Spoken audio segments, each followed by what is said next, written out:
Había visto ya videos tuyos en Facebook, por cierto, pagados. Llegaron a mi perfil y me llamó mucho la atención. Realmente, admiro a todos los escritores, sobre todo a alguien apasionado por pues, la sociedad, la política y todo, ¿no? Y me llamó mucho la atención, hice unos pequeños apuntes. Estoy muy de acuerdo con lo que comentas, creo que todos los puntos que dices son muy válidos. Pero creo que esto tiene un tinte un poco extraño, un poco sospechoso, por lo menos para mí. Hablas, por ejemplo, de lo local y lo organic. Well, I also love it, my darling. Y creo que si alguien lo ha matado, son estos gringos que siento que como que queremos ver hacia arriba, hacia los gringos, y si alguien ha matado esto, creo que ha sido el Walmart, el H-E-B, los Starbucks y todas estas megacorporaciones gringas. Hablamos de dictaduras militares.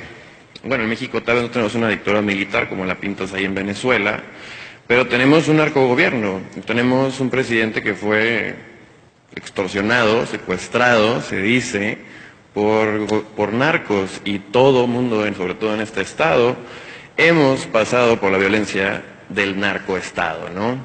Hablas de los independientes como el hartazgo, y vuelvo a escuchar un discurso demasiado priista queriendo comparar a México con Venezuela. Y digo, bueno, ¿qué necesidad y en qué punto? Estamos hablando de que México es el país más corrupto de todo el mundo, creo que le gana a Filipinas, si no es que ya le ganamos. Y esta insistencia de querer pintar como que no, vamos a hacer Venezuela, me parece un poco tediosa.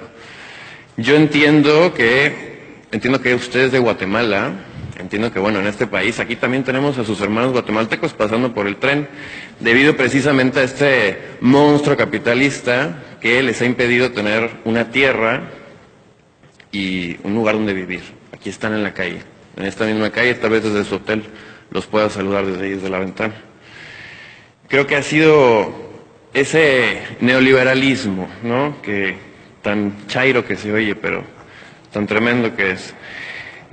Se generaliza muchas cosas que dice, siento que está enojada, la siento molesta y la siento hasta como en reclamo de que cómo nos atrevemos a pensar que el ser populares y el buscar el satisfacer a una población, a un pueblo, pues es algo como tan terrible, ¿no? Algo como que de lo que nos tengamos que cuidar.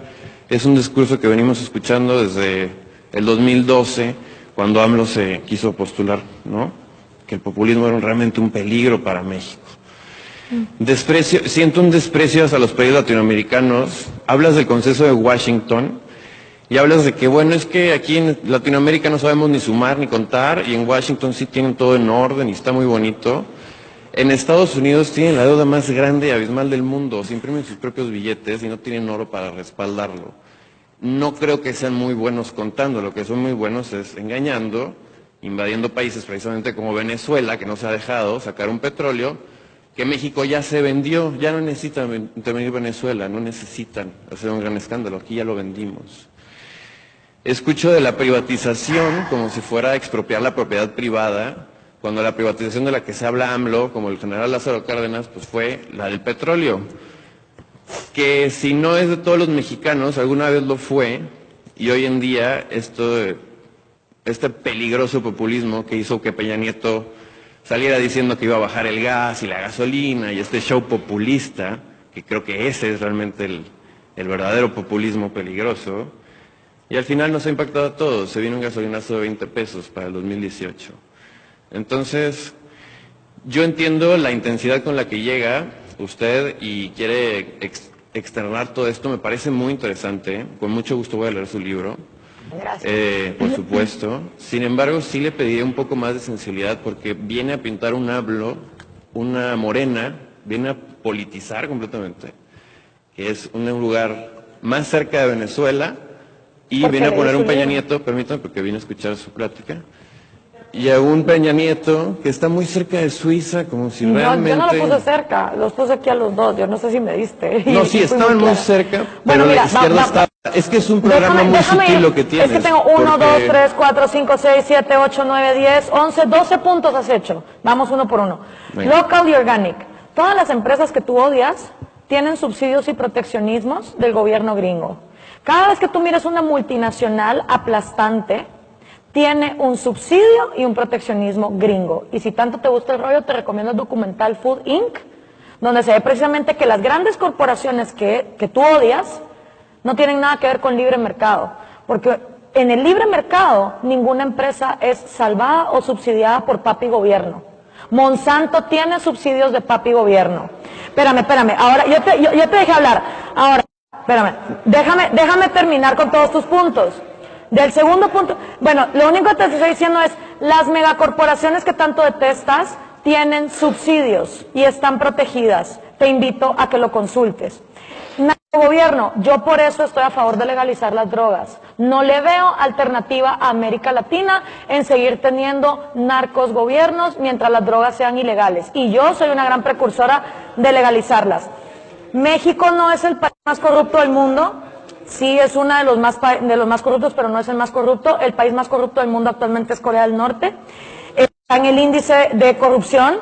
Guatemala no es un monstruo capitalista. Guatemala está en el vergonzoso puesto 87 en el índice de libertad económica mundial.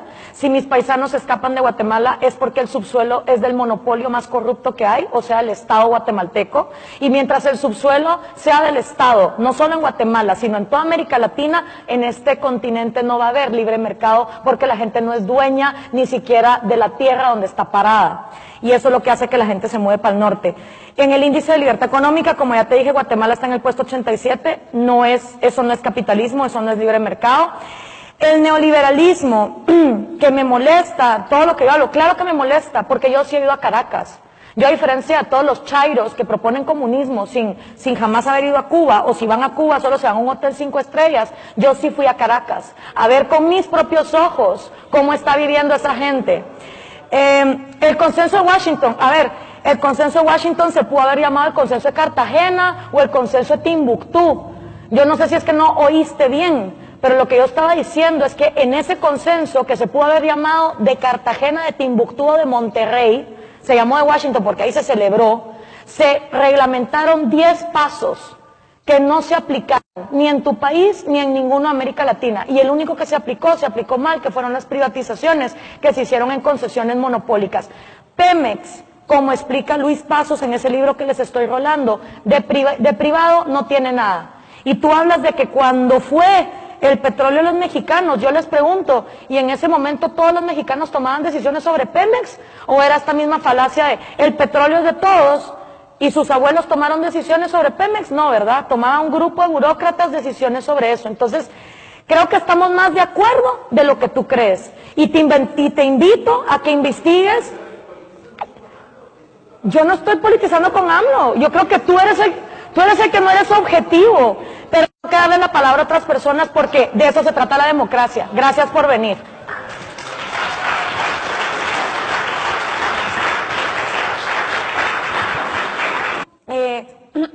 ¿Por qué los millennials o esta generación está tan atraída al socialismo? Porque no la han vivido. Vayan ustedes a Europa del Este a preguntar si los jóvenes son socialistas. ¡Ni locos!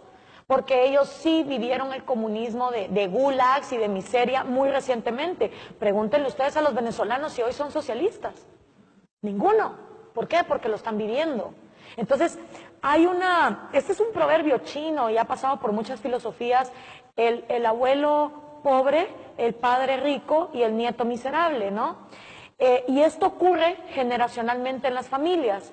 El abuelo que se fajó, que se sacrificó, que empeñó la casa, que pidió un préstamo, que el niño ve desde pequeño cómo su papá se desvelaba, cómo se sacrificaba con la madre por poner el negocio, por buscar de dónde salir adelante. Ese papá crece diciendo, wow, mis padres realmente se sacrificaron, yo también tengo que trabajar, pero no quiero que mis hijos pasen por las penas que yo pasé. Porque probablemente ese padre tuvo una Navidad donde no hubo regalos, o alguna vez no le pudieron celebrar el cumpleaños porque no había dinero, o para tener un televisor o un Atari nunca se dio el caso. Entonces, sobreconsienten a los hijos, porque no quieren que los muchachitos pasen por las penas que ellos pasaron. Y esos mis reyes crecen con ya todo dado. Ellos no tienen la memoria de ver a los abuelos desvelados, de ver lo que costaron las cosas. Y entonces, ¿qué pasa? Que los nietos se paran somatando la riqueza que costó 3 generaciones hacer. Y esos son los que entonces, cuando escuchan un Bernie Sanders, un AMLO, sin ir a Caracas, sin ir a Cuba, por supuesto, dicen, ay, qué bonito se oye el socialismo, no repartamos, así que todos también tengan. Porque además tienen un sentido de culpabilidad. Dicen, ¿por qué yo sí tengo y los demás no? Entonces, eso los lleva a ver en el socialismo, aparte que no profundizan en economía ni en historia, ¿va? Porque si se ponen a llorar por cosas como Twilight, imagínate las lágrimas que derramarían.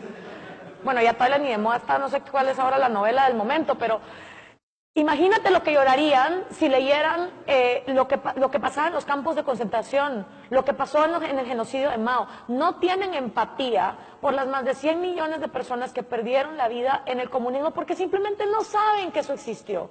Y uno no puede desarrollar empatía sobre lo que no existe. Entonces, eso creo que es lo que los lleva a ser tan socialistas. Yo por eso hice un video que se llama Socialismo para Millennials.